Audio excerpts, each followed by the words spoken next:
Good day guys. So what's up and good day sa ating lahat. So ngayon mag-update lang tayo doon sa ating garage funds. So ayan na yung ano natin. Pero bago yan, Happy Easter. So ito kami ngayon. Nandito sa ginawa nating resort, yung ating garahe. Tinanggal mo na yung sasakyan. And naglagay ng swimming pool. Tapos dito tayo manananghalian ngayong araw na to. So tara guys, kain muna tayo, then update ko kayo dun sa ating funds.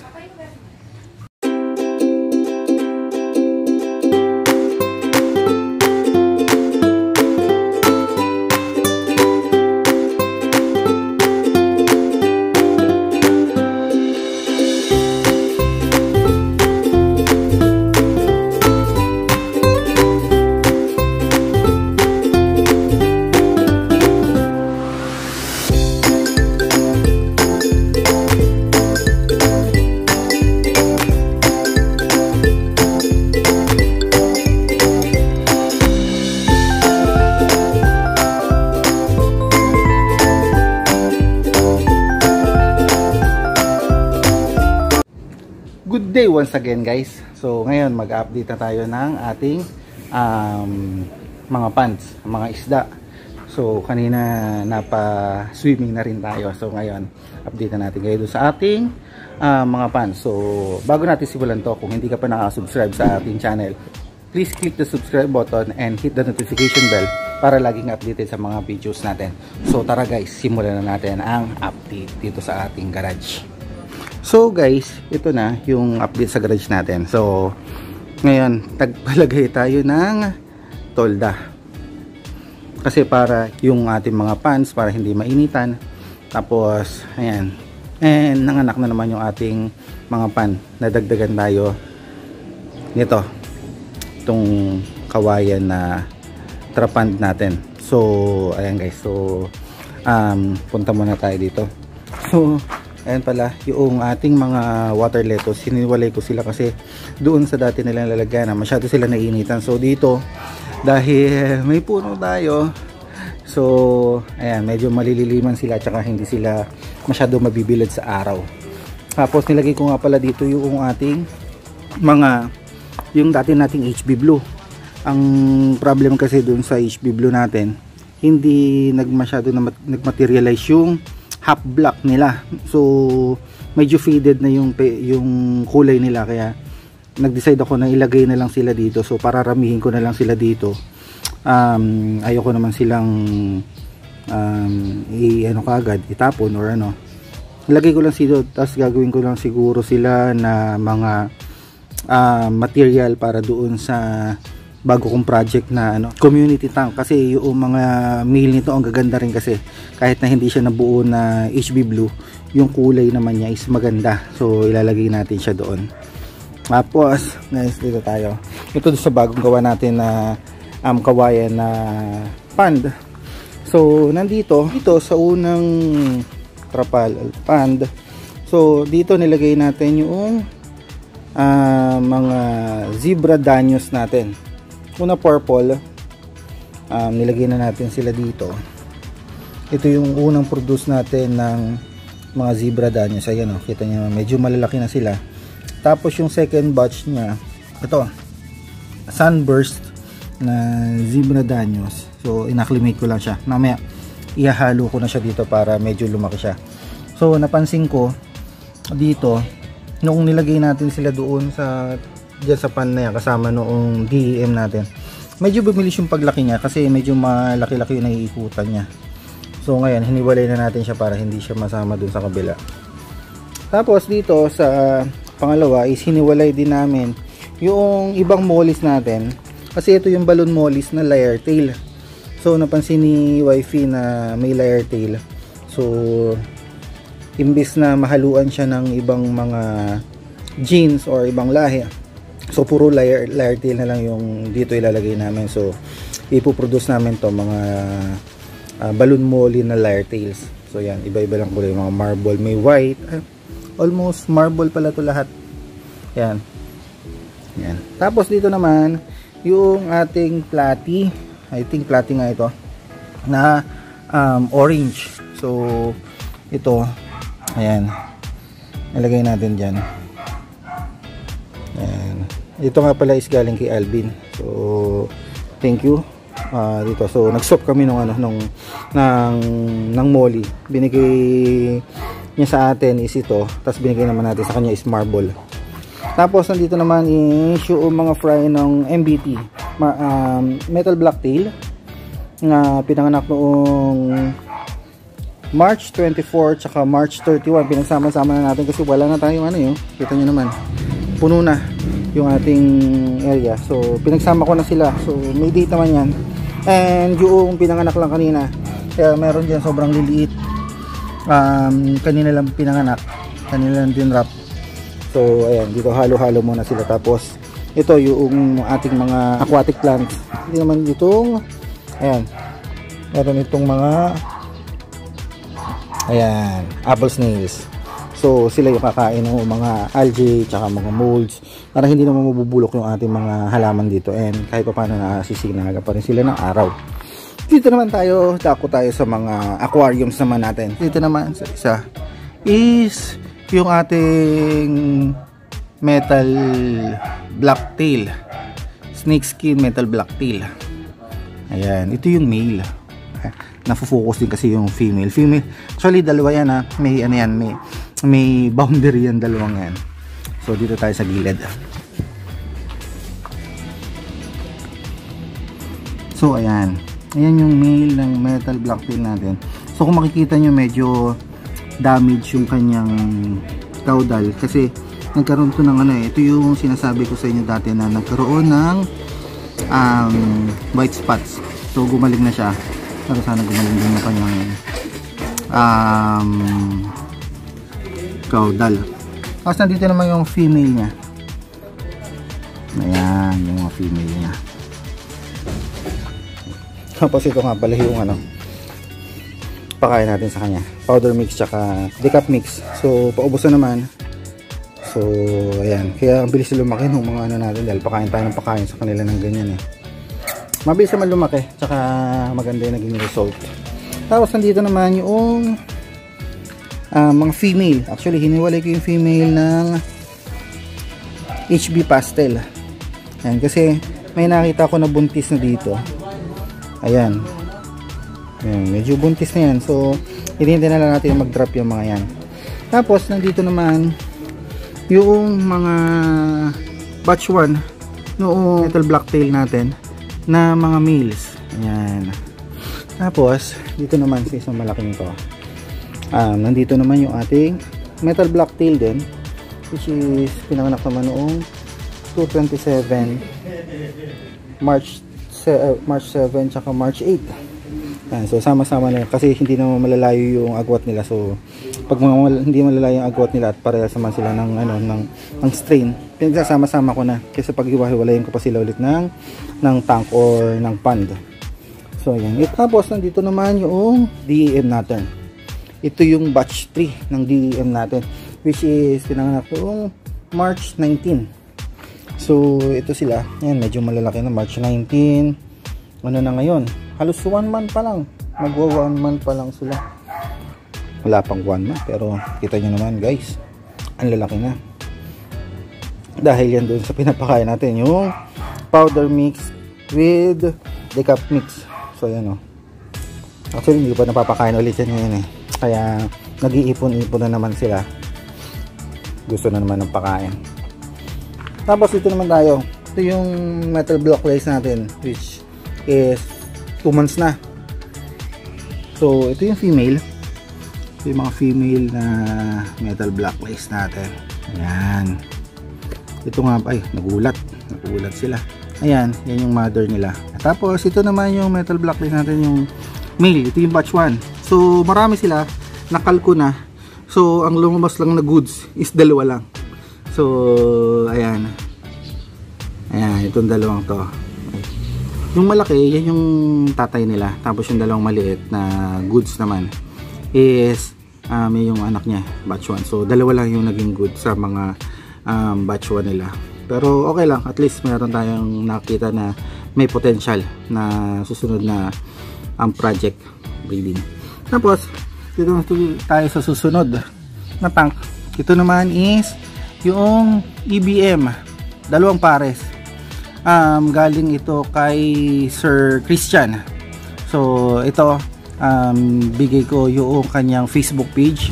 So thank you Sir Christian doon sa EBM. So ang gandang quality noong binigay niya sa atin na EBM. So ito buntis na rin, hihintay na lang natin ito mag-drop. Tapos ito nga pala yung ating AFR. Yung AFR na to, yung female, atin yung female, 6 na female. Tapos yung male na is galing din Sir Christian. So thank you Sir Christian. So ang ganda. So ang daming nagagandahan doon sa doon sa AFR na male na binigay mo. So shout out sa iyo. So itong isang to mukhang pagod na eh. Lagi lang siya nandito sa ilalim. Hindi naman siya matamlay. Pero mukhang pagod lang siya dahil sa sobrang laki ng kanyang caudal fin. Ayan natin dito sa taas. Ayan. So buntis na yung ating mga female. Hopefully by this month, by April, mag-drop na to. So hinihintay, marami naghihintay dito sa sa AFR na to. Kasi ito nga pala yung EBM natin. Tapos dito naman tayo. Ito yung DM natin, ito yung batch 1 natin. Shout out kay Sir JBM Aquayard doon sa pagbigay niya sa atin ng trio DM. So ito na yung mga kinalabasan niya. Ayan. So baka merong gusto, pwede kayong mag PM is the key. Ayan, check na lang. Tapos ito yung mga female nya. Ayan. So ready for breeding na to. Ayan. So 2 months na sila. 2 months pero ayan na sila. Ganda na. Tapos dito naman yung MBT natin na female, yung batch natin na MBT, puro karamihan mga female ito. And dito naman yung ating HB pastel na galing kay Sir Hendrix. Ito yung male. So tingnan niyo, maganda quality. Yan. Tapos nandito naman tayo sa bago nating isda. Isa to sa mga bago nating isda. Yung dirt, Dumbo Ear Red Tail. Kasi ito yung female nya. Ito nga palang dirt na to is galing kay Happy Gappy. So shoutout sa iyo Happy Gappy. Thank you dito sa daan na to. And yung freebies mo na mga ramhorn snails. Ayan. Kasi ito yung mga female nila, pinagsama ko na. Ayan. Tapos ito naman kabila dito. So itong kabila nito is dirt pa rin. Dumbo Ear Red Tail. Ito naman yung galing kay Sir Vince. So Sir Vince, shoutout ulit sa iyo. Ito na yung mga isda na binigay mo sa akin. Tapos ito yung batch 1 na DEM na galing na kay Sir JBM. So pinilihan ko na to kasi ito yung igugroom ko. Ayan. Tapos kasama din yung tatay. Check ko kung alin yung may mga potential dito. Igugroom ko pa sila. So hiwalay ko yan in the near future. Ayan. Tapos dito naman tayo. Ito naman is yung mga fry natin ng metal black lace. So ilang buwan na sila ngayon? March 24 tsaka March 30. Oh, halos bago lang. Ilang linggo pa lang, halos magto 2 weeks pa lang. So ayan guys, oh. Ito naman, lalaki na oh. Tapos dito naman yung ating mga juvie size na mollies. Yan, yun yung mga juvie size natin na mollies. So hiniwalay ko na sila doon sa mga fry natin na mollies tsaka sa breeder size. So kasi ito yung medyo pararamihin na natin at malapit na rin tayo mag out nito. So may mga naghihintay na nito sa mga tropa natin tsaka yung ibang kaibigan. Hinihintay na tong mga mollies natin. So ayan guys. Tapos dito naman tayo, ito molly section na to. So ito na yung mga fry natin ng molly and malapit na mga mag juvie. So maghihiwalay na rin ako, ang dami na yan, no? Yan, siguro kung bibilahin ko to nasa 300 plus na to. Ayan, no? Ganda nilang tingnan habang nag-schooling sila, oh. Yan. Ayan. Diba? Tapos dito nga pala is yung mga mollies natin, and nilagyan ko rin sila ng Kohaku Swordtail. Kasi yung Kohaku Swordtail natin is dati nandun na sa aquarium, so gusto kong paramihin. Kung sa aquarium kasi hindi sila dadami, so nandito yung Kohaku Swordtail para at least pag nag drop sila ng mga fry, may tataguan, so mas mapaparami natin sila dito. Ayan o. Ayan. And dito naman guys, yung ating metal black lace noong Feb 28. So 1 month and 2 weeks na sila. Kita nyo naman guys, oh, lalaki. So ayan, ang dami nila, nasa 100 plus yan eh. So hopefully maging goods lahat yan. Kaso hindi natin maiwasan yung kal. Tapos nandito naman yung batch 2 natin na mga DEM noong Feb 19. Ito yung female, so hiniwalay na natin yung female. So marami pa rin yung female talaga na DEM natin. Ayan. Tapos nandito naman yung male natin na DEM batch 2. Ayan. So marami-rami rin sila. Ganyan. So ayan nga pala. Tapos ano, dami na nating mga itlog ng apple snail. Yun nga pala, update ko. May mga apple snail na kami. Kada pond, may apple snail na tayo.